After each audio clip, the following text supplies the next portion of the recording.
Covers, and welcome to this episode of Clark's Cove Detecting. And do we have a surprise for you? Remember, we've been talking about we was going to get to do some product testing for Fisher. Guess what? The F22. The F22 just came. Thank you, Russ. We met Russ Balberino. Is that correct? Balberina.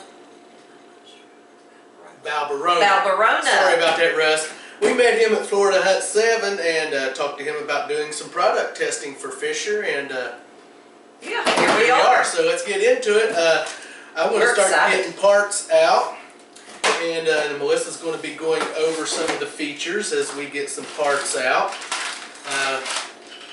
Cup, and this stuff we will not need, so we'll just kind of do that with it. Okay, here's one of the shafts. Stuff here we do not need. Here is, we'll figure all that out. Aha, that's the main detector right there. And the coil. I love this coil. It is so cool. Here, look, check this out. Get a close up on it here. We here at Clark's Cove, we actually when we started detecting, we were using the Ace 200, and it actually has a centrifugal coil like that. Isn't that what it's called, the centrifugal? I think so. Yep, I'm pretty sure it is. And I got really used to that coil, and I like a coil like that, even though I do use the Double D on the AT Pro and the Viper coil on the Apex, but we're not here to talk about that stuff right now. We're here to talk about the Fisher F22. We're going to get this out right here and try to figure out some things on it. Let's see. I think this is the battery compartment. Yes, it holds 2 AA batteries. Okay. And you get about 25 to 30 hours on your battery life. And we will have to get some batteries. Yes, we will. Because we do not have old batteries, and we need these little things here. Yes, we do. Okay, now that we have got this far with our F22, and Annabelle is over there playing with some of the paper that we threw into the floor. We're going to start the assembly process. Oh, okay. And you know, most of us guys, we don't pay any attention to the instructions until we have to. Yeah, it starts on page 30 of 60 Well, yeah, pages. start at the end and then work your way forward instead of forward to the end. You know, that's just how we work. First off, let's get our coil attached to the shaft. I like that coil. I think we are really going to enjoy. Yeah, that is a triangulated concentric elliptical waterproof search coil. And always remember, when you're putting these together, you got to put these little rubber tabs into place here. And keeping in mind with the coil is waterproof, but the machine itself is not to be submerged. Yes. If it's raining out, that's one thing. A little bit of drizzle is not going to hurt it, but you cannot submerge it. Slide that in there. Take your little pin. You'll have to get that hole lined up, which I am not doing. There we go.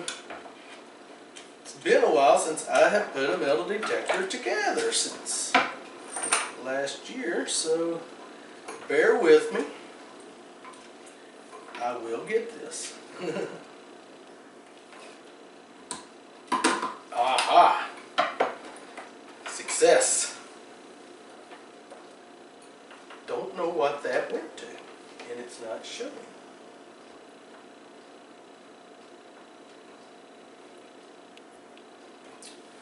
So, I'm wondering if that is the replacement O-ring.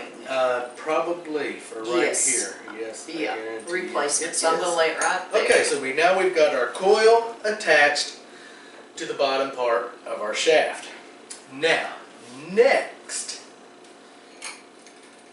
we need this piece right here.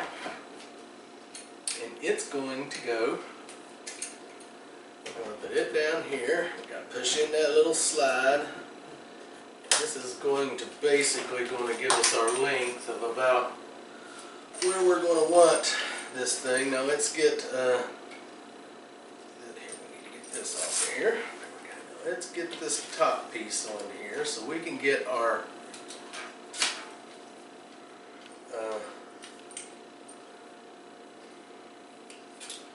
length figured out on this thing, and I think I did something wrong. Turned it around the wrong way.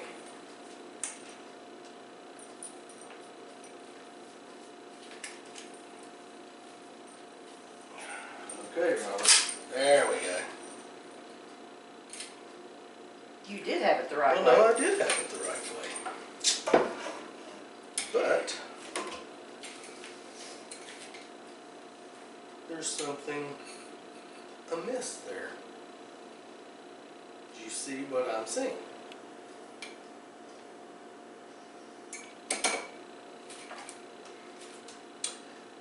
I'm going to have to pause this, Covers, because can't figure this one out. Sorry about that, Covers, but that's how it goes when we work on something here at Clark's Code Detecting, but I got it now. Sorry about that. My bad, my bad. Okay, now that we've got that much, now we're going to go like this. And yes, once again, Robert put something together backwards. So, hey, we're not perfect. Might take us a few minutes to get this thing together, but we will, I promise you, get it together. And it's not hard to put together. No, it's just keeping it real. This is how things This go is how when you things assemble. go when you assemble things. Don't watch those Videos that go videos where, smooth. oh, he just 'Cause put it it don't. together just like a piece of cake. If they do, it's because they've practiced and practiced. practiced and practiced, and that's not We what haven't Clark's Code is practiced. about. We are doing this raw and for real. Raw and uncensored. Uncensored. Okay, let's start singing. Oh, it's way too long. You can push a little button back there. Bring it down there another notch. Still too long, but you know, I'm not tall. Got the short end of the gene pool when it comes to height. So, now there, that might be a little bit better, but we can adjust it as we need to. Tighten the cam up there. Okay, now, let's get the arm cuff on there, and I see we're going to have a Phillips head screwdriver, so we'll walk over here and get one out of the drawer and do this. Oh, yeah. Oop. Yeah, don't want Robert knocking that off there, do we? Because that would just be about what he would do. Yes. Now, let's see. And also, if you are a tall person, which we are not, but We if are you're not. tall, you can purchase an optional extended lower stem. Wow. It's called the Tube 5X for extended reach. So always So keep they that in just mind. make it for us shorty people to start off with, and then if you're tall, Yeah, then you they'll can. take care of you later on. Yes, with the extended lower stem, just So I contact guess Fisher they and they'll just take care of assume you. everyone's short right off the bat. It's okay. Because on average, most people are not all that tall. It's laying right there. Once again, we're keeping this real today. And As you see, Robert is the one assembling, not Melissa, because I would have Yeah, leftover parts. She'd probably do a lot better job than Robbie does, to be honest with you. I can be a little bit of a klutz. That's kind of understating it. All right, get that just tight, just snug. You don't have to put it on there so you think you're gonna. Oh yeah, that feels good right there. Now, All right. we are going to add The brain. the brain of the machine. So, I don't know what that is. We will find out later. Okay. And they definitely have a couple of holes here for it. Of course, that's your display. It tells you everything you need to know when you start detecting. It seems to be pretty simple. When we do our field test, we'll get more in depth about that. Oh yeah. But it has 4 modes. You have jewelry, coin, artifact, or custom. Okay. So, That there was very simple. Once again, you don't have to over tighten. Just make sure they're on there nice and snug. yep. Because if you over tighten it, then you'll strip them out, and then you will be in trouble. So, with that being said,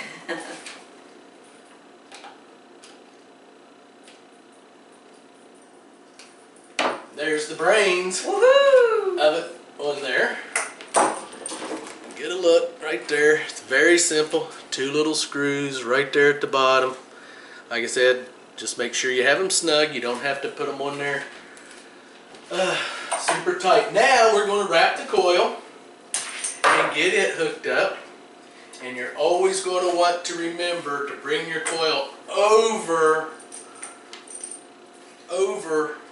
the first wrap, over your shaft, not under it, because it can cause interference with the coil and maybe cause you to miss signals, give off false signals. Just wrap it up the shaft, whatever you like, however you like to have it. And remember, guys, when you go to tighten things up, just do it finger tight. Tight, Yes. Really. Use minimal finger pressure to start the threads. Yep. You don't have to put it on there Superman tight. Pretend you're Arnold Schwarzenegger. And I'm just reading over the book as he's assembling, guys, and throwing out just some things to keep in mind with this detector. Okay. Now, then, make sure you gotta line up all them little plug-ins in the back. Yep. Don't force it. Nope. You make sure it goes in there the way it's supposed to go. And Right as we... there, and it's pretty easy. And then just finger tighten Yeah, firmly. firmly Once up you on get there. up there. Now, talking about the coils, they do make larger search coils, which provide more ground coverage and penetrate deeper in the ground. And of course, the smaller coil offers more precision and fits into tighter spaces. Now, I prefer the smaller coils Me too. myself, because we're in and out of a lot around trees and rooty areas and shrubs and equipment, and Shrubs. we don't do a lot of what you call field hunting. No. We've not had to yet, but we will resort to that, I'm sure, in the future at times. Yes. But right now, the small coils work for me. Well, I have, it's the Apex. It has the Viper coil on it, and it's an 11. This coil here is a 9-inch. This is a 9-inch. Yeah. I'm going to really enjoy it. We need some batteries now, Melissa. Yes, we do. And I tell you what we're going to do. We're going to put you all on pause. Yep. We're going to get some AA batteries and put in this thing, and then we're going to fire it up. Woohoo! So stick around, Covers. Alrighty, Covers, and welcome back. And we got us some batteries now. And let's see about getting this thing fired up. Very simple here, just takes 2 batteries. Double A again. Double A's. And how many hours of you used to say that you would get out of these 2 batteries? I want to make sure I'm giving the correct information here, which Very I've done that simple, once. slides right down into the side of the machine here. Expect 25 to 30 hours of life from 2 AA alkaline batteries. And it says if you're using rechargeable batteries, they provide about 15 hours of usage per charge, which we're doing the AA's, of course. Right. Now the weight of this here, it is ultra lightweight. Light, let me tell you, 2.3 pounds to be exact. An issue here, and I shouldn't be. Like always, I have an issue with stuff. He's not holding his tongue right. I ain't holding my mouth right is what it is. There we go. Very simple now. Oh, and it's probably going to go crazy in here on us, Covers, because we are inside. Yes, we but it are. is on. And let me see if I can bring it over here. There's the display. It's which we will be going over the display and stuff in. Ooh. Nails in the floor. Nails in the floor, of course. But that is the assembling of the F22. Let's see, power off. Very simple to put together, Covers. Very lightweight, man. I love the weight of this machine. I cannot wait to get it out in the field and use it. And absolutely. That will be the next video. Is there anything else we need to go over, Melissa? Because we unboxed it, we put it together. It's very simple to put together. You can't pay no attention to me and the little problems I had with it. It's just keeping it real, folks. That's keeping it real. I was not going to put it together, make it look like I'm a professional doing this. I do not like that term used in the metal detecting community. But I think we pretty well covered everything. I think we've covered everything. Yeah. The next thing's going to be the field test. That will be the next video out, and I hope you all come back and join us on that. Absolutely. And if you're out there looking for a new detector, just starting out, I think this is going to be a really good detector, and I think it'll make anyone, a good detector. Starting out a good detector. I can't wait to get it out in the field and see how easy it is to use. And I guess that about covers it. I think so. So, Covers, thank you for joining us, and always remember, if you lose it, we find it. And we will